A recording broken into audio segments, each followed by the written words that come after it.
Happy Earth Day! Happy birthday, guys. Alright, so we just got some new members to our family the other day. And we got some chicks. That was my Easter present. Yeah. So we were actually anticipating to get 4 of them. And we had a bin that was big enough for 4. But we got 8. So today, Savannah and I, we just went out. We just went and got a bigger bin. So we are going to go ahead and set that up so that it's ready. We're going to show you how we're going to set it up. Unfortunately, we don't have like all of the awesome little gadgets that you can have for chicks, but we'll kind of go through it for you. So that's going to be step 1. And then step 2 is going to be adding on to Savannah's garden. So we'll go over that in just a minute, but let's get started on our chicks, all right? First thing we're doing is we're adding our flakes. So because these are indoor, we're going to use a flake and not a powder. Otherwise it makes a lot of dust. The other thing you want to make sure is that you're not using cedar. Cedar can be toxic to the chicks, and you want to make sure that it's a soft flake. So that's really like the biggest things you want to worry about. Savannah, tell everybody, how much are we supposed to put in? A finger of it, like a finger high. So 3 inches. Yeah, 3 inches. So. Yeah, there we go.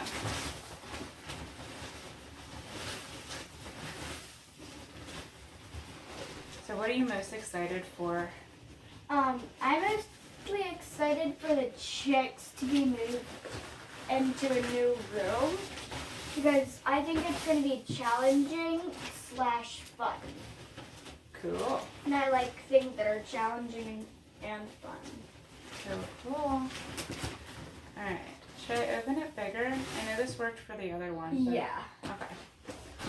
Because I can't get my hand all the way in there. Yeah. So, wait a second.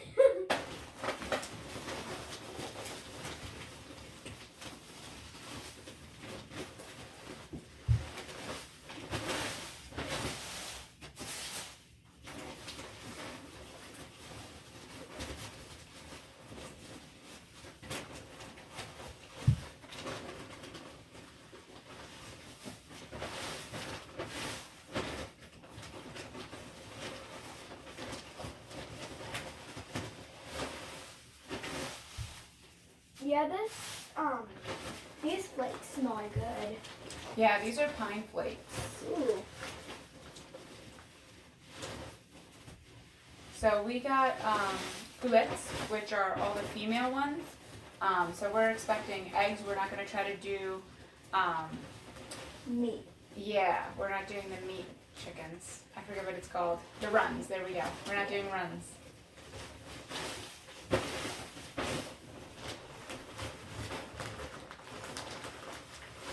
And these chicks will be producing about 2 eggs each a day.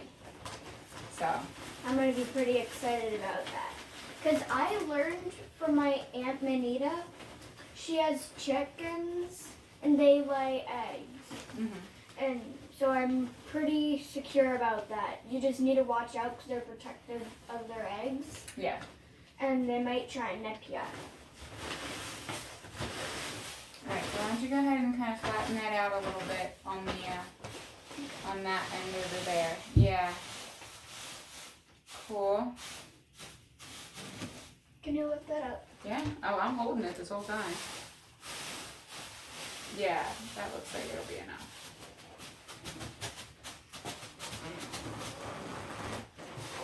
Let me just check. Yep, that's enough. Cool. Alright, so next up is going to be transferring our chicks. Yep. So we'll bring some chicks over.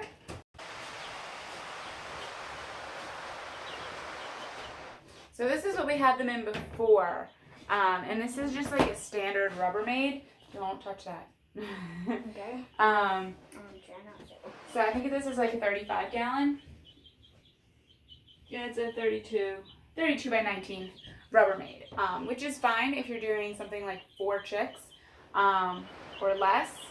But once you start having any more than that, especially if you're going to do like regular feeders and waterers, you really have to make sure that they have enough space to move around.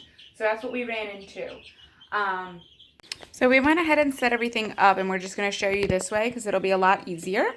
So this is our 1 gallon waterer.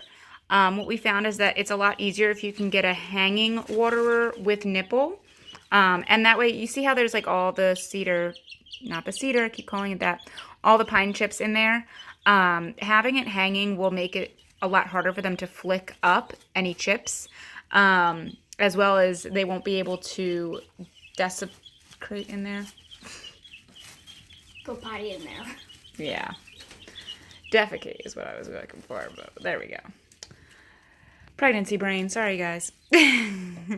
And then this is the feeder that we have. So this is just a standard size feeder. It's fine for chicks. It's actually fine for regular chickens as well. Probably not for the 8 that we have. It's gonna, run out of food very quickly. We are actually hoping though that once we get them outside to just have them be free range. It's actually a lot easier. They can get a lot of the protein that they need from the worms and whatnot in the ground.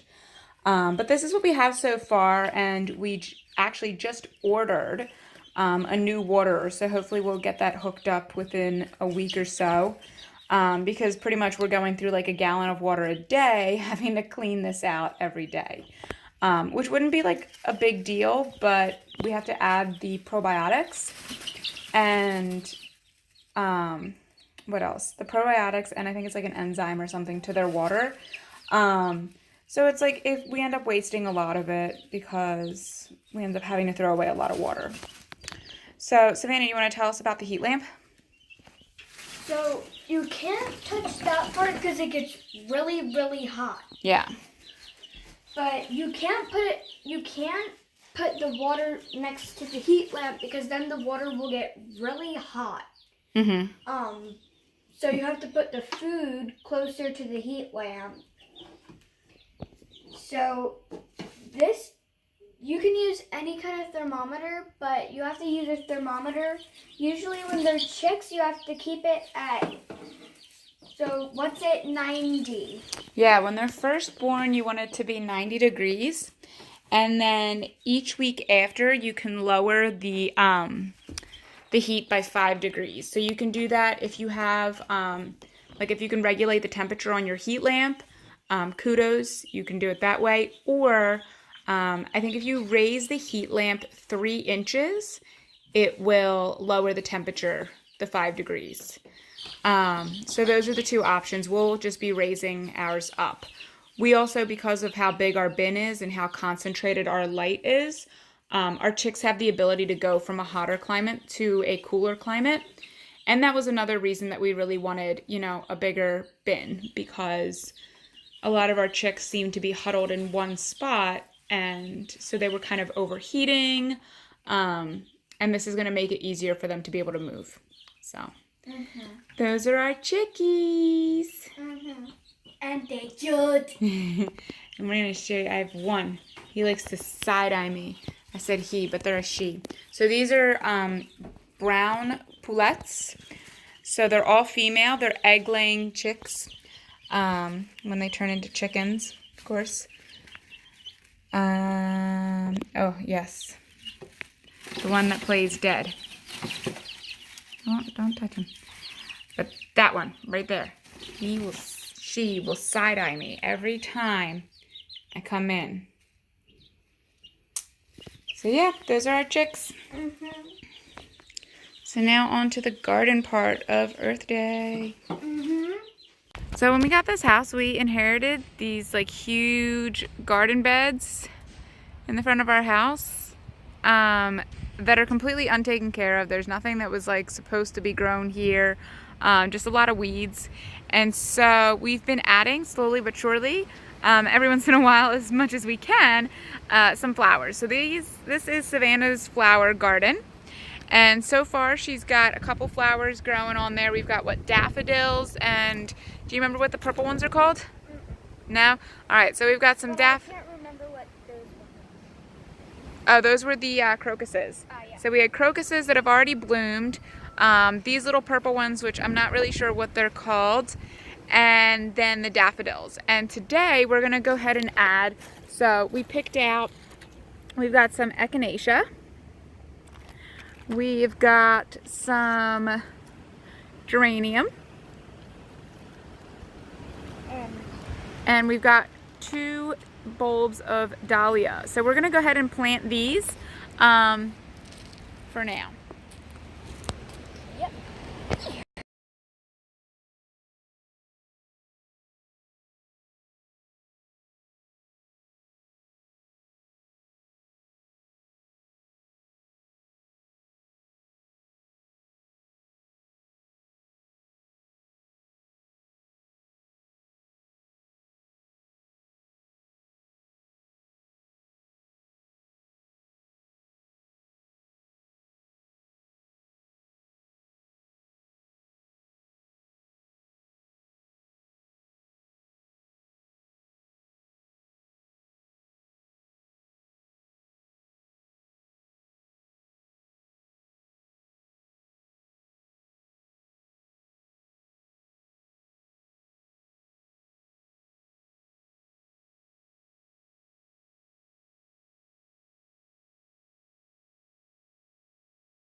lastly, for Earth Day, we are planting a tree. We always plant at least one.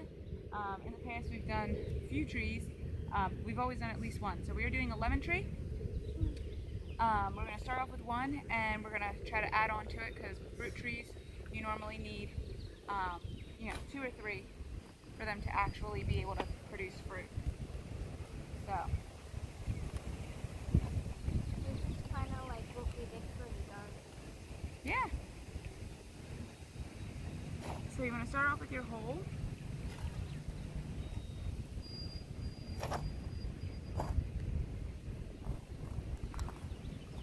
And then you're going to fill the hole with water.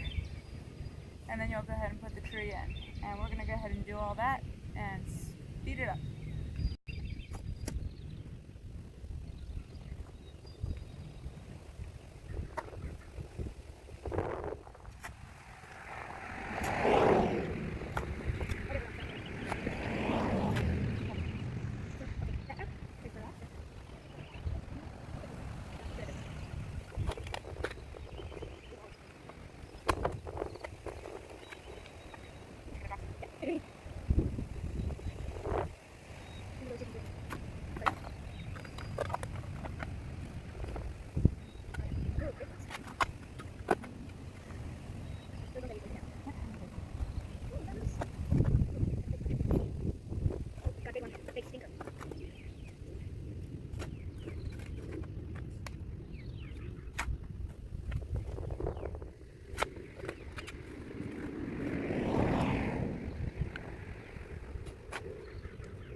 So our hole is full of water, and we still have a little water left over, which is awesome. That's exactly what we want. Otherwise, we would have had to walk back up and fill our thing back up with more water. So then we can go ahead and place our plant right in. So this is a little trick that we learned a few years ago to really help give the tree as much water as it needs, and so that it doesn't get really shocked when we are transplanting it. So that's perfect. All right, now we can go ahead and put all this dirt back in. All right.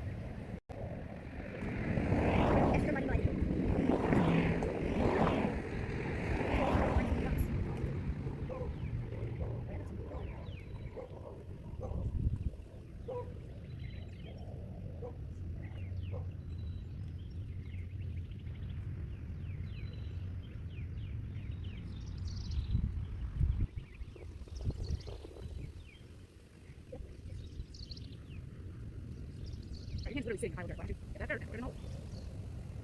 There, pick it up.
Yep. Are you okay? Why are you breathing so hard?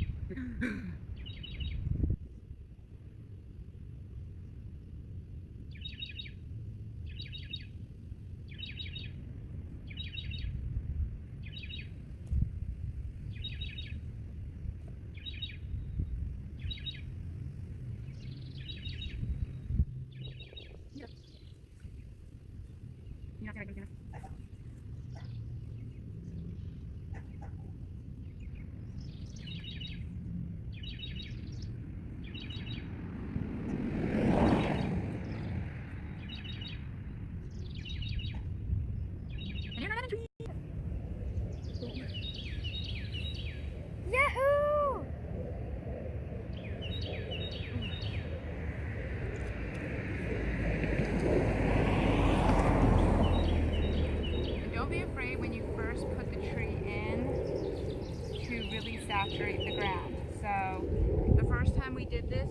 apple trees, and I thought we were going to drown all of them.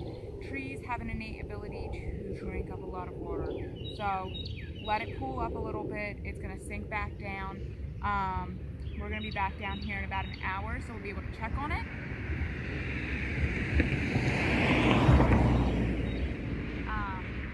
But yeah, don't be afraid to put a lot of water in there.